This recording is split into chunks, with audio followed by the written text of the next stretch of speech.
Check out this little gem. This is one of the spoil islands right off Dinner Key Marina. And you're allowed to hang out on these and even camp on these. And this one is set up for easy access. They have picnic tables.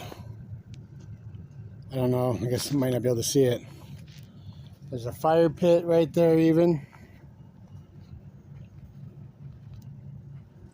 And they even have a dock.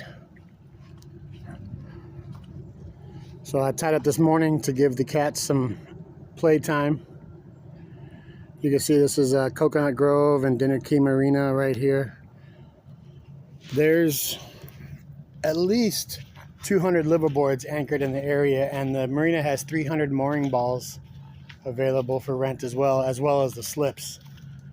So it's a great little spot in Coconut Grove. They even have a dinghy dock for the public in a different area, so you could have easy shore access with a 48-hour time limit. Just a beautiful little spot. Coming through this side here, you can see this is one of the spots where people anchor. Extremely well protected. I don't anchor in here though because it's crowded. I anchor pretty far out just to stay away from people. Look at the water. I'm standing ankle deep in the water right here. You can see my feet. It's just a beautiful little spot. Oh, look at all these birds. Let's see if we can zoom in on them. I don't know if they're going to come in or not.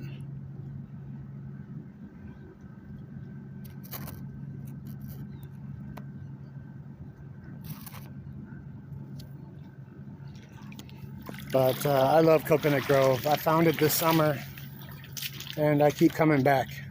And I know I'll keep coming back here. This is going to be like my home base. So if you walk through these trails here, you come across a gazebo and some more tables, and there's a couple grills people left behind.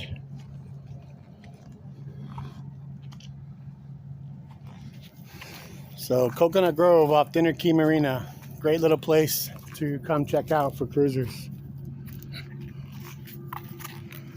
And I can see there's some advice here. Work like a captain, play like a pirate.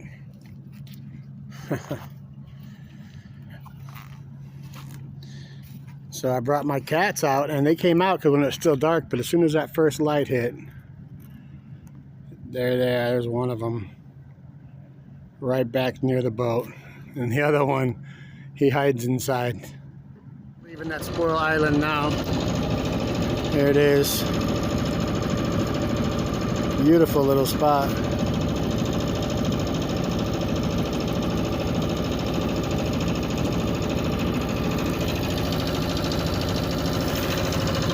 Dinner Key Marina is pretty big. It's owned by, I think, the city of Miami.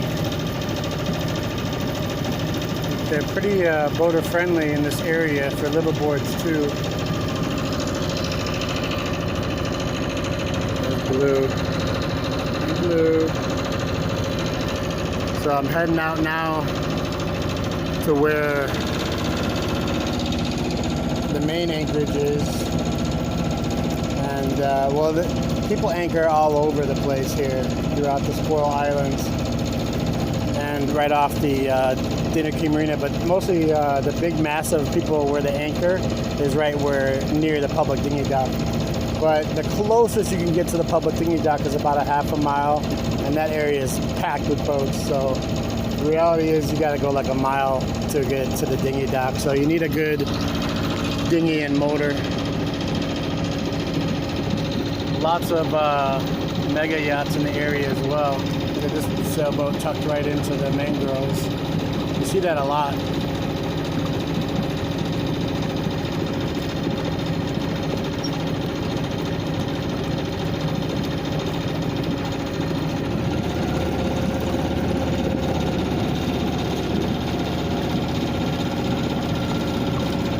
So right over here,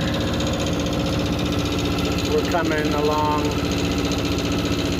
the main mooring field here. They have 2 mooring fields, but this is their biggest. Actually, they have 3 mooring fields. One of them is inside the mangrove barrier islands. See, there's a barrier island here. There's another one down there. There's another one on the other side that had a dock as well, but the dock's damaged.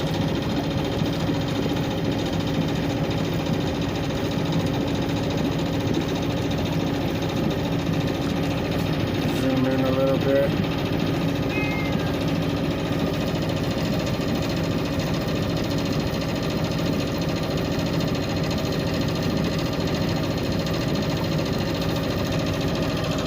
All these boats are anchored over here, and a lot of them don't move ever. There's the rest of the barrier island I just left. There's another barrier island over there. There's probably 6 or 7 barrier islands in the area. A lot of people will bring their dogs by dinghy and let them run around unleashed, which is nice. All these boats here are on anchor. So on the other side of this mooring field here, there's the main anchorage by the dinghy dock, and there's just as many anchored liveaboards as there are these boats on the mooring field. So it's a pretty special place. So here we are entering the channel to the Dinner Key Marina area. Behind me on the channel, all the boats on this side are on the mooring field. All the boats on this side of the channel are anchored. Most of them are liveaboards. There's some more of the Spoil Islands. This one has a dock as well right up here, but the dock's broken. So I see people dinghying their dogs to this one all the time. There's some trails in there as well. There's a gazebo in there as well. It's pretty peaceful. So the marina is really well protected by all these barrier islands everywhere. The ones I left are back over that way just now.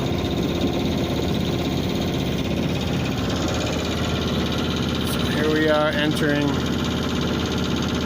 Dinner Key Marina area. We're going to go past the dinghy dock. There's boat ramps.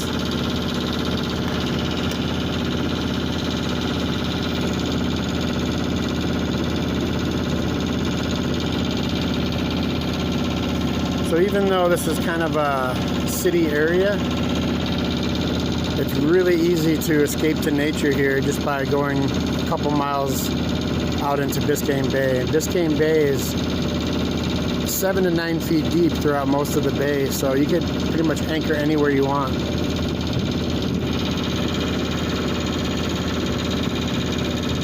Obviously you want to avoid the seagrass, but there's the Dinner Key Marina. The city of Miami is back this way. You can see the tall buildings in the background there. It's about 10 miles from here, the downtown city of Miami.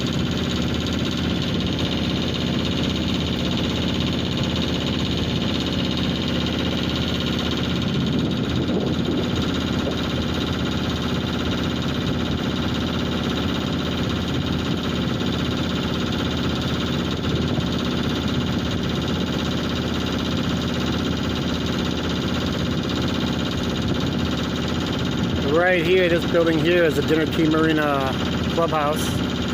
The mooring balls, last time I checked, were $3.75 a month, but that was about a year ago, so who knows what they are now.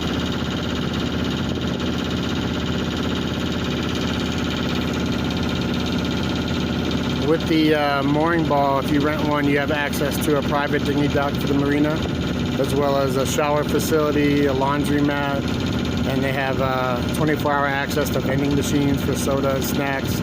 And right there at the clubhouse, there's also a water and ice vending machine you can have 24-hour access to, which is really handy because the dinghy dock is right up here.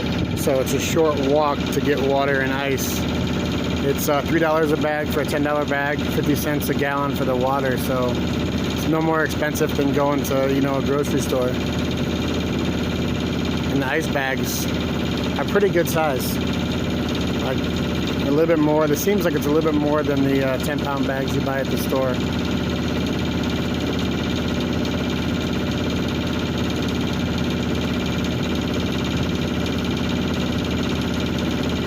Right here is the Dinner Key Marina dinghy dock. You got to have a tag to dock there. And I hear they will take your boat away if it's docked there without a tag. So that's strictly for the people who rent the mooring balls. And they're only allowed to keep them there, I think, for like 24 hours. So the marina provides a taxi service when you rent one of their mooring balls, and they'll actually take you to and from your boat. So you can leave your dinghy on your boat, which is pretty handy. There's also one of the guys on a liveaboard runs a private water taxi here, and he'll pick up a pizza on shore if you have it delivered to the marina, and he'll bring it to your boat. He'll take, you know, you in or your friends in, or if you have groceries dropped off, he'll even bring it out to your boat for a $10 fee. So that's pretty handy. There's another mooring field from the Dinner Key Marina. They just have them everywhere. Last time I checked, there was 300 mooring balls for rent.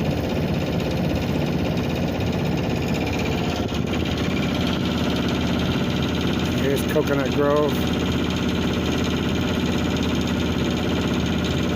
It's such a beautiful, peaceful place, and yeah, it gets pretty busy here, but like I said, all you got to do is go 2 miles out in the bay and you're all alone. It's also only a one-day sail from the Florida Keys, or a one-day sail to the Bahamas. So it's just a great location. I don't even go to Miami Beach because they're just having a war on liveaboards, and they took away all the shore access to the Miami Beach area. So the one dinghy dock they left in Miami Beach is a 15-minute time limit. So you got to have somebody drop you off if you want to go to shore and you're anchored in Miami Beach. But really, honestly, Miami Beach is crowded and dirty, and it's just not fun to be in. So I don't mind not going there at all. Here's the public dinghy dock. This dinghy dock for the public here has a 48-hour time limit, which is pretty awesome. So no concern about going to shore and, you know, doing your thing.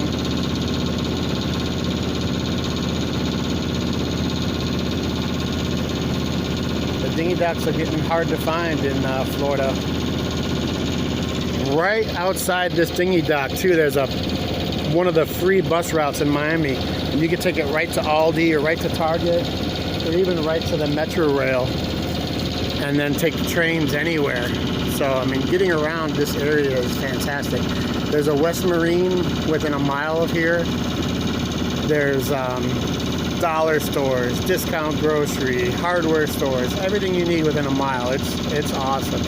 They also have the free circuit rides here, and the circuit rides here are free. They're not $1 like they are, or $2 like they are in some places in Florida.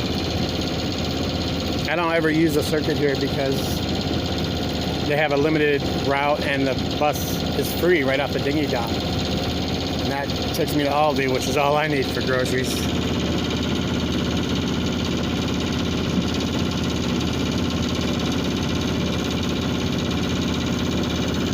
One thing nice about the Biscayne Bay too, where those boats are anchored, is to the southeast is all open ocean, and it's protected by one of Florida's biggest reefs that goes all the way from Key Biscayne all the way to the Florida Keys.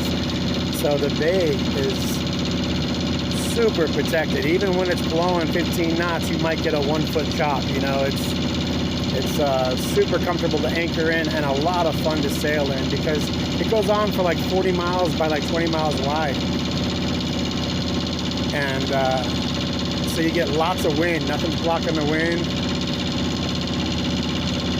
And there's, I see more sailing here than in most places I go to. You know, a lot of places are just sailboats motoring. but not in the Biscayne Bay. You see sails up, and that's pretty awesome. I think the only place I've seen more sailing taking place is San Diego Bay. That place is littered with boats actually sailing. This is my absolute favorite spot to anchor when I come visit Coconut Grove. I like it because I found this little patch of sand where there isn't much seagrass, and it's only about 6 feet deep in low tide. So I could jump down there, plant my feet firmly in sand, and just go to town scraping my hull. Plus, I think there's no seagrass because maybe there's a freshwater spring that comes up here.